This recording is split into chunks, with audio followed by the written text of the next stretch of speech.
madaxweynaha dalka Mareykanka Donald Trump ayaa mar kale weerar ku qaaday Soomaalida iyo waliba Ilhaan Cumar isla mar ahaantaasna baadi goobaya hal qof oo Soomaaliya oo goobta ka khudbaynaya jooga. barnaamijka ayaynu ku eegi doonaa Trump ujeedada fog ee uu leeyahay iyo khubaradu waxa ay ka leeyihiin intaba.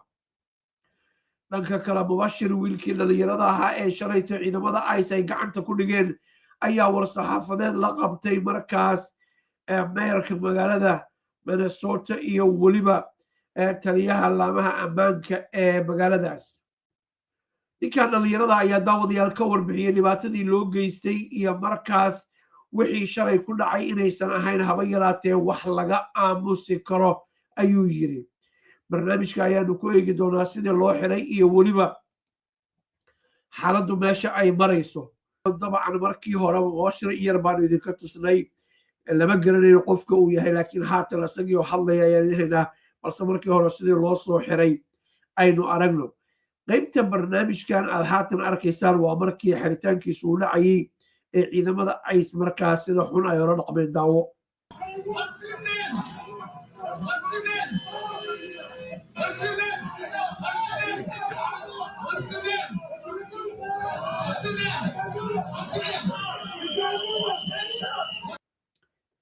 argagaxa wejigiisa ka muuqda waad arkaysaan inta uu leeyahay. ninka dhalinyarada ah shaqo ayuu ka soo baxay xilli uu markaa doonayay inuu berefyaro u baxo ama bareeg waxa la yiraahdo oo banaanka wax ka doonto ayaa lagu soo booday. waxa duqa magaalada uu sheegayaa Jacob Faride ujeedada loo xiray ayuu yiri gacanta loogu dhigay oo kaliya in uu jinsigiisu Soomaali uu yahay waxayna ku tusaysaa ayuu yiri ICE haba yaraatee wax ay xeelinayaan ama ay garanayaan inaysan jirin. His words not mine. laakiin wejigiisa argagaxa ka muuqda arag asagoo yar ayaa dalka Mareykanka la keenay wax dembi uu galay ma jirto. nin markaa maas xiran oo wejigu u dadan yahay oo aan la garanaynin aan haysanin markaas waxyaalaha lagu garto laamaha ammaanka sida booliiska nambarada ugu dhigan garabka oo kale oo lagu garto magacooda oo laabta ugu qoran iyo macluumaadka kale ee markaa muhiimka ah. haba yaraatee wax ugu qoran ma jirto ayaa eryaday. argagaxaas ayaa wejigiisa ka muuqda asagaa ka warbixin doono goor dhow laakiin arrintaanu waxaa muuqata Soomaalida si gaara in loo bartilmaameedsanayo. waa kan mar kale.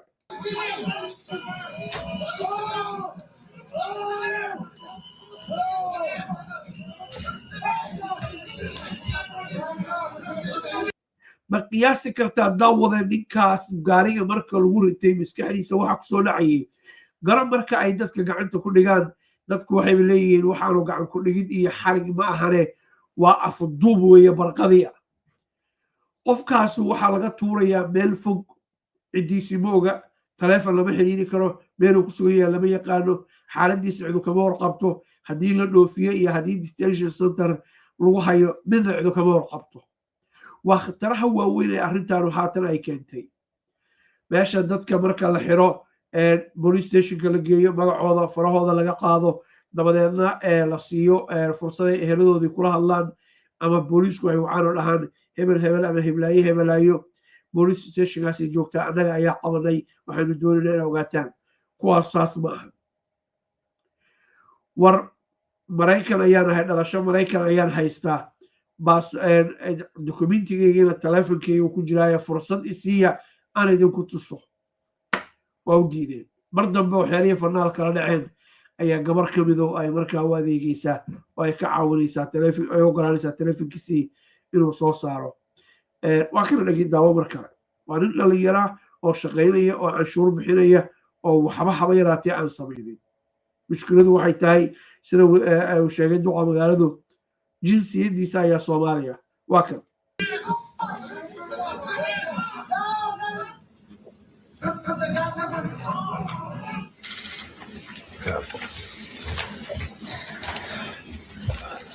What you very clearly saw in that video was Mubashir, an American citizen, someone who has been here nearly his entire life, tackled, handcuffed, taken into custody for no reason at all, in clear violation of law and the Constitution of the United States, for simply walking down the street and looking like he's Somali. This should make every single person in America, whether you are a Democrat or Republican, livid. For those that believe in the work of the founding fathers, for those that believe in the maintenance and endurance of our republic, for those that want to stand up for justice, now's the time to be speaking out. Because I've got one basic question for everybody who's watching, and I'm looking for one basic answer. Are you an American citizen? If you are an American citizen, you yourself may be in the crosshairs of this administration, because in that sense, you're no different than Mubashir. halkaas bointi aad iyo aad muhiim u ah ayuu soo jeedshay oo markaa bulshada uu kula hadlayo dhibaatada dhacaysa ee loo geysanayo ee loo geystay Mubashir iyo dadka kale la xirxirayana markaa tooshka ku ifinaysa. haddii aad tihiin dimuqraadi iyo haddii aad tihiin Republicanba, waxa dhacaya waa in ay idin taabtaan oo idin daqniyaan. maxaa yeelay dalkan wixii lagu dhisay oo dadkii markaas Maraykanka ahaa dhisay ay ka tageen ma ahan, iyo wixii la isku ogaa ee markaas sharciga waafaqsanaa ayuu leeyahay. adigana berrito way kugu dhici kartaayo ogow waxa Mubashir maanta ku dhacay adna way ku sugayaan. haddaan si kale u dhigna af Soomaaliga wuxuu leeyahay ninkii qeyrkii loo xiiro timaha soo qoyso. haddaba waxaanu haatan dhegaysanaynaa Mubashir laftigiisa oo hadlaya, balse muuqaalkan intaan dhamaysan yartaa ka hadlay. This is a person that was leaving for his lunch break. This was a person who was out on the street doing literally nothing. waa hagaag wax uu sameynayay ama fal dembi uu gacanta kula jiray ama tuhul soo galay ma jirto. dhabuhu maraya waxa loo bartilmaameedsanay waa Soomaali oo keliya ayuu yiri. waa kan haddaba isagoo hadlaya. Donald Trump ayaa noo soo socda oo wixii horeba yiri ka daro dib dhal noqoy. haatan Soomaalida baadi goobaya. hal qof oo Soomaaliya bay ku jira. hal qof oo Soomaaliya bay ku jira. odaygu muusan garanaynin in aynu ka nimid dad goba iyo dal goba oo aan sidaa loo gorgoranin loona bahdilinin. waqtigaana haya, no problem, here we go. waa kan Mubashir oo arrinta ka hadlaya iyo wixii ku dhacay. Good afternoon, everybody. My name is Mubashir, and I never expected to be standing in front of all these cameras and microphones. But what happened to me cannot stay quiet. What happened to me was unjust, uncalled for. I was simply on my lunch break. I literally went downstairs from my building. I wasn't even outside for mere seconds before I seen a masked person running at me full speed. He tackled me, pushed me inside the restaurant, like as you can see in the video. I told him I'm a U.S. citizen. What is going on? He didn't seem to care. He dragged me outside through the snow while I was handcuffed, restrained, helpless, and he pushed me to the ground and he put me in a chokehold. waa arrimaha ICE lagu soo dacweynayo inuu chokehold uu ku qabtay oo ah markaa qoorsagaara ama ceejin oo kale uu ku qabtay. culayskiisa oo dhan dhabarka uu ka saaray oo uu markaa lahaa I'm hurt. waa xanuujinaysaa uu leeyahay. waa kan mar kale. That was very uncalled for. I thought I got really hurt. And after that, they put me inside the vehicle. And they asked me, we have to verify if you're a U.S. citizen because I believe you're an illegal citizen because you ran from me. But as you can see in the videos that will be released, I'm simply just standing still. وأنت كلا مركز بوليسكو الإرادة ICE waxa ay yiraahdeen ayuu yiri waa naga cararto tuun baan soo galay laakiin haddii fiidiyooga fiirshaan anigu ma cararin waxaan u cararay ma jirto dambi ma garanin citizen dalka u dhasheeyaan sharcigiisa haysta marka ma aanan cararin ayuu leeyahay. waxaasoo dhibaato wax la igu geystaana ma jiranin. garab fariinta halkan ka baxaysaa waxa ay tahay in ICE waxay doonto ay samayn karto cid la xisaabtamaysana ay jirinin. haddii aad aragtaan ICE waa niman xoog badan oo aad iyo aad u waaweyn. isla mar ahaantaasna dadka intay isku duubaan bay dhulka la gelayaan 4 iyo 3 iyo 5 bay ku qabanayaan. maalin dhaweed waxay gacanta ku dhigeen gabar neers ah oo awoogeedii saddexaad xataa Maraykanka uu ku dhashay, iska daacid kale oo weligeed dembi aan gelinin oo dharkii qabta isbitaalka oo leh war dad baa isugaya xanuunsanaya iyo shifti inaan kala bedele bal isbitaalkii la hadla waa u diideen ID-giina ay tuso waa u diideen identify yourself waa diideen garano ma gasho ayaa la leeyahay garana kama baxdo. I asked them, okay, they said, let me take a picture of you to scan your face to see if you're a U.S. citizen. I declined because how will a picture prove I'm a U.S. citizen? I told him I have my passport. It's in my phone. Can I open and show you? He declined. I told him, can I give you my name and my date of birth? He declined. arrintii kaloo muhiimadda waxay tahay sida ogtii madaalaya dadku haatan ID-yadoodii ama aqoonsigoodii jeebaday ku wataan mubashir taleefonka ayay ugu jirtay waxayna igu yidhahdeen ayuu yidhi sawir baanu kaa qaadaynaa si aynu u ogaano garo waxay haystaan qalab electronic ah sawirka marka lagaa qaado isla markiiba database-ka intaas oo milyan oo picture ayuu markiiba uu dul marayaa dabadeedna haddii sawirkaagu systemku ku jira wuu soo boodayaa waa diiday ayuu yidhi sawirkaasuna ma caddaynaya inaan nin citizen ahay in kale laakiin taleefonkayga waxaa ku jira baasaboorkaygii sawirkiisii aan idin tuso waana ka diiday da'dayda iyo magacayga iyo ciwaanka aan ku noolahay aan ku siiya si aad markaas systemka dowladda uga aragtid kiina waa diiday nin meelu caddahay meelu ka madoobay soomaalidu tiraahdaa mahmadaas halkaan ma ku habboon tahay mise kuma habboona waa maxay aragtidaada waatan. So he took me on the other side of Cedar, and they kept me there for 45 minutes, just asking, we have to scan your face, we have to scan your face. After about a whole hour, they said, okay, we can do your fingerprints on our phones. And the fingerprints were not working. So I guess they waited on 20 more minutes, and they said, we're going to take you into Bishop Henry, all the way in Bloomington. While they were driving me all the way there, they were wasting time. They kept going back in the same highway. I told them, are you guys lost? But they said, yeah, this is our first time taking someone in. And I told, they had the maps out and everything. And they were trying to intimidate me. So after I arrived at the facility, they parked up. The gate was closed. And they made me step outside in the snow while it was snowing. And they said, we have to scan your face or we're not going to let you inside the car. So I had no choice. I let them scan my face. I was so cold. I guess the face thing, I guess it didn't work. So they finally took me inside the facility. They kept me there for another 20, 30 minutes. I seen other people that were there in holding cells. And at that time, I asked for water. They declined my water. And I also asked for medical assistance because my hands were numb and my back was hurting because he pushed me down and he put his whole body weight. They told me we don't have any medical staff at the facility. So I said, can I get water at least? They declined. And I guess finally some lady listened.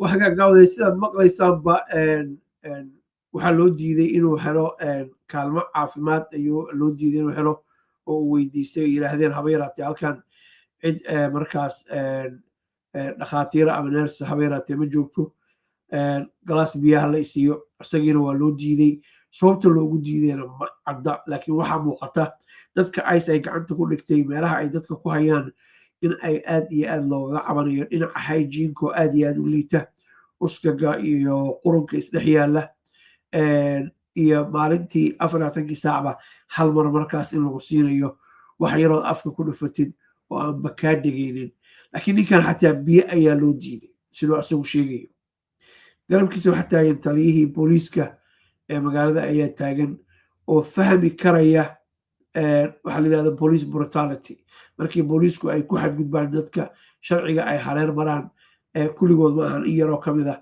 maraykankuna waaba ka daran yahay meelaha kale waa kasii badan yihiin ay dhibaato dadka u geystaan raaligelin buu ka bixinayaa qof uniformkan xiranayo oo kala xiran inuu sidaa kuu dhibaateeyo calaa kulli xaal mubashir waxaa dhacaysa mid ka mid a ciidamada ice markaas in ay si ka duwan siday kuwii hore ola qabayeen ay ola dhaqmayso dabadeedna la soo dayn doono la oranayo orod gurigaagii aad isagoo gurigiisii ka fog meel fog meeshii shaqada ka fog meel fog la joogo lagu yiri orodoo barafka ku dhex luga oo nabadgeliyo waa kan marka. I told her, yo, can you turn on my phone? I have my passport card. And she finally let me use my phone. I showed her, and she said, okay, we still have to do your fingerprints. I did my fingerprints, and they finally let me go. And I asked them earlier today, you told me you were going to take me back to Cedar where you picked me up at. Are you guys going to still offer me a ride? Because at that point, I didn't know if anyone knew where I was because they turned off my phone, they turned off my location. cabsida kaloo jirto waa taasaa telefonkiina off baa laga dhigay locationkiina waa laga dameeyo GPS kuma soo qaban kara xataa haddii ehel iyo qaraaba ay kusoo raadin lahaayeen meel aad dunida ka joogto meel aad dalka joogto cid taqaanaa ma jirto cidda ku afduubatay ama ku xirtay ama ku wadatay xornimadaadii kuu diiday baabuurkii wataan taariga malahan ayaga meel loo raaca lama yaqaano waa lagu watay haddii dad uniformka qaba oo aan dowladdaba ka tirsanayn ay sidaasoo kale yeelaan dhibaato kuu geystaan yaa loo haystaa marka ninkan waxaa muuqatay in ammaankiisa la gorgoriyey uu u baqay markaas ammaankiisa iyo xaaladda uu ku sugnaa iyo iyadoon cidu aysan ka warqabinin haba yaraatee meeluu celiwiya jaan dhigay just ka fakar dhibaatada intaa leeg ninkan dhalinyarada ay soo food saartay oo dembi uu galo maalinta lagu haysta aysan jiranin fingerprinterkii laga qaaday dabadeedna markaa kadib la soo daayay They don't, like, you don't know where you're at. So I asked them, can you take me back to where you picked me up from? They said, no, you have to walk in the snow. Like, they were being serious. I asked 3 times. They said, no, you're walking. But eventually my parents came and picked me up. And yeah, all I did was step outside as a Somali American, and I just got chased by a masked person. The agent then, at one point, he didn't identify himself. He didn't say ICE, stop. Like, I felt like I was getting assaulted. I was getting kidnapped, and that's. There you go. Aabihii hooyadii baa soo qaaday way diidan inay soo celiyaan waxaa la dareemay ayuu yidhi in la afduubtay assault la igu sameeyey marnaba aysan sheegin cidda ay yihiin waad aragteen sida loo xiray iyo dhibaatada iyo qaylada ka baxaysay iyo argagaxa ninka dhalinyarada ah marka fariinta uu dirayo duqa magaaladu waxay tahay haddii ninka dhalinyarada ee muwaadinka saas loo galay idinkana waa idinku soo socotaa ogaada waxaan rabnaa inaan halkaas ogaga baxno daawadayaal haatan oo aynu aadno aflagaadada kale ee horta leh ee uusan Donald Trump xilli uu taageerayaashiisa oo aad iyo aad ula dhacsan hadalkiisa oo aad moodin almost electric marqaan inay ku jiraan oo markaas Soomaalida uu mar kale aflagaadeynaya waa kan aynu wada daawan into our country, the people that aren't wanted in their countries, by the way. I think that's a great, like Somalia. Welcome. Do we have any individuals from Somalia in the group? Please raise your hand. That's for Minnesota. You see waxa uu samaynayo dabcan dalkooda laga rabin ayaa dhibaato ugu haya like Soomaaliya lagama hadlaynin mawduuca kuma aysan jirinin mega oo mega America grade oo kala jabtay ayuu bal intii yarta ahayd oo u hartay ayuu islahaa beer la xawso oo markaas wixii loo doortay nin furanaya iska dhig marka diiradda waxa uu saarayaa Soomaaliga ayuu saarayaa garo oo xasuusno daawadayaal in badan ayuu ilhaan weerarayay xilligii hore madaxweynaha uu ahaa Soomaalida iyo wadamo fara badan uu weeraray magacyo foolxun uu yeeray laakiin haatan wixii Minneapolis ka dhacay Soomaalida lagu eedeeyay qaarna la xukumay waxa ay Donald Trump siisay dubbo uu Soomaalida uu ku garaaco su-aashu waxay tahay darsi noocee ah ayaynu ka baranaynaa in arrimahaas oo kale aysan nagu soo noqonin oo magaca iyo sharafta Soomaalida aan meel loogaga dhicinin maadaama aan ognahay dadka Soomaalida intooda badan dad shaqaysta dadaalay horumar gaaray inta cidna Mareykanka uma tegin gidaarna ugama soo boodinin inay gacmaha isa saarato oo markaas cayr la siiyo balse inay shaqaystaan horumar gaaraan wax qabsadaan meesha ay joogaan Soomaalidu waa kuwa mar walba ka muuqda marka Donald Trump unprovoked asiyadoo ay tahay contextka hadalkiisu ayuu Soomaalida weerarayaa daawo dadka ka dambeeya oo la dhacsan hadalkiisa oo laga yaabo in badan oo ka mid ah inflationka ama sixir bararka Mareykanka ka jira inuu dhibaato ku hayo haddana die hard weeyaan waxa ay doonayaan inay jeergareeyaan oo u sacabiyaan wax walba uu yiraahdo qosol ayay la daadanayaan xilli uu dadka Soomaaliyeed uusan waxba ola haraynin Soomaaliya aan laga hadlayn haba yaraatee waa kan marka la daawo You know, raalli hada waxa uu leeyahay qof Soomaaliya bay ku jiraa dadkiina halkaan jooga that is for Minnesota halkaan ma joogaan dhibaatada halkaas ayay ka jirtaa farta ayuu ku fiiqayaa. That's called the great big Minnesota scam with one of the dumbest governors ever in history.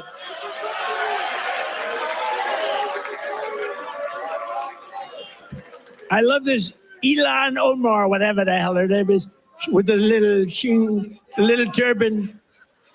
I love her. She comes in, does nothing but bitch. She's always complaining.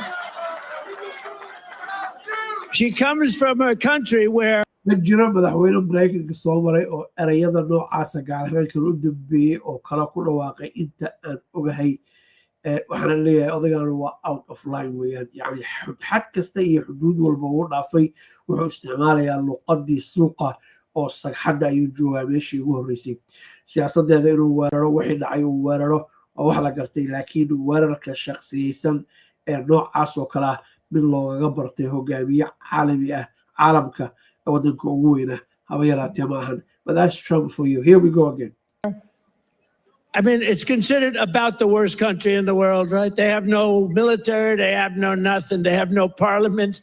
They don't know what the hell the word parliament means. They have nothing. They have Donald Trump wuxuu leeyahay Soomaaliya militarina ma laha baarlamaanna ma laha asagu ama kas ha u yiraahdo ama aqoon darraha ka ahaato waxaa inta badan aynu ognahay dadka garabkiisa taagan iyo kuwa taageera marka la eego haddii la weydiiyo Soomaaliya maabka dunida meesha kaga taalaa badankooda inay maanta ku guul daraysan lahaayeen baarlamaan inaynu lahayn horey u lahaan jirnay haatan leenahay shaki cid ogaga jira haba yaraatee ma jirto laakiin Donald Trump waxaa leeyahay there's something far more sinister going on here inuu yidhaahdo Soomaaliya baarlamaan ma lahan haba yaraatee ha taag darnaado fashil ha ahaado shaqadiisii ha gabo musuq ha hareeyo haddana baarlamaan ayay Soomaaliya leedahay marka maalin walba meel bay joogtaa qodaxdu habba intaad taagsatay kuugu tagtaa baa la oran jiray marka maalinaan ka baarlamaan ficnin ayaa jirta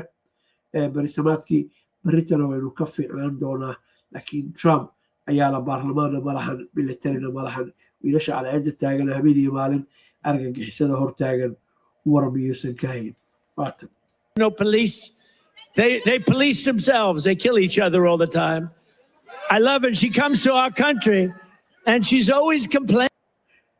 ayaga ayaa islaynaya habeen iyo maalin Soomaalidu ayuu leeyahay si kastoo ereygaas wuxuu yahay u qaraar yahay u foolxu yahay u dhaawac badan yahay inta aynu qoriga dhigayno dagaalka iyo colaadda dhexdeena aynu joojinayno dhiiggeena daadanaya shariifka aynu joojinayno in lagu tunto afka haraatina laga geliyo annaga ayaa halkaa isdhignay dhiigga Soomaaligu inuu daato oo la islaayo waa in la waayaa oo la cirib tiraa ay noqotaa ceeb nin walaalkii dilaya laba qof inay isku dhacayaan shaki kuma jiro laakiin dagaal Soomaali dhex mara oo colaad keena oo dhiig ku daato maantana looma baahna shalina looma baahnayn goorma ayaynu weynaanaynaa oo darsi ka baranaynaa waa kan Trump iyo aflagaadadiisii about the Constitution allows me to do this. We ought to get her the hell out. She married her brother in order to get in, right? She married her brother. Can you imagine if Donald Trump married his sister? Beautiful. She's a beautiful person. If I married my sister to get my citizenship, do you think I'd last for about 2 hours or would it be something?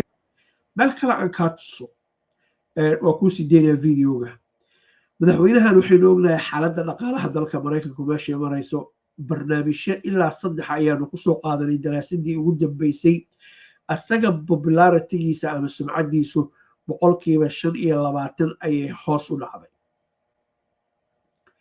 oo meel aad iyo aad u liidata ayuu joogaa raali hada -25 weeyaan intaa kurka oo kaliya ayuu biyaha ka dhowranayaa laakiin waxaa muuqata inay biyuhu soo haraynayaan oo ay ku soo socdaan he's barely keeping his head above the water meesha xaaladiisu ay marayso dhaqaalihii sixir bararkii taarifkan ama canshuurtan meel walba uu kala dhacay oo sababtay in markaas ay wax walba Mareykankii qaaliyoobaan meesha uu tagaba Soomaali inuu caayo waxaa la leeyahay waxa guddig u ah laba waxyaaloodba in gudaha waxa ka jirana uu ku qarinayo isla mar ahaantaasna wax weyn oo dadka uu u sheego oo ku qanciya uusan haysanin marka maskiin baa miska la fuuro leh fartaha lagu fiiqo laakiin waxay kusoo noqonaysaa dadkii Minnesota dhibaatada ka geystay ayay kusoo noqonaysaa oo fursad siiyay Donald Trump inuu intaa iyo in ka badan ugu sameeyo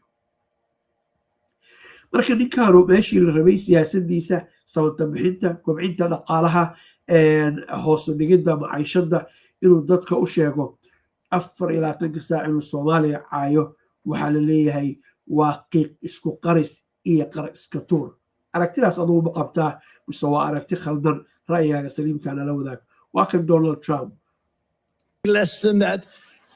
She married her brother to get in. Therefore, she's here illegally. She should get the hell out. Throw her the hell out. She does nothing but complain.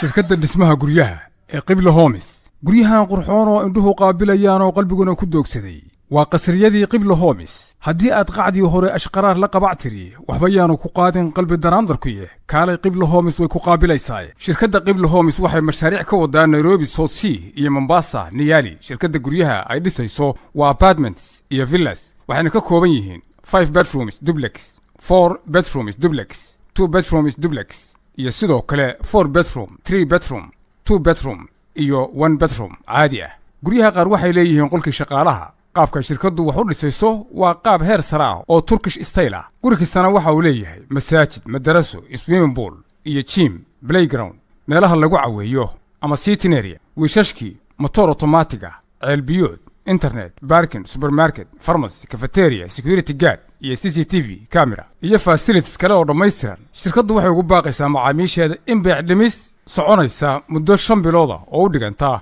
150 bari iyo fursad kale oo qaali ah loo sameeyay wixii faahfaahin inta dheer la xiriir maamulaha sare ee shirkadda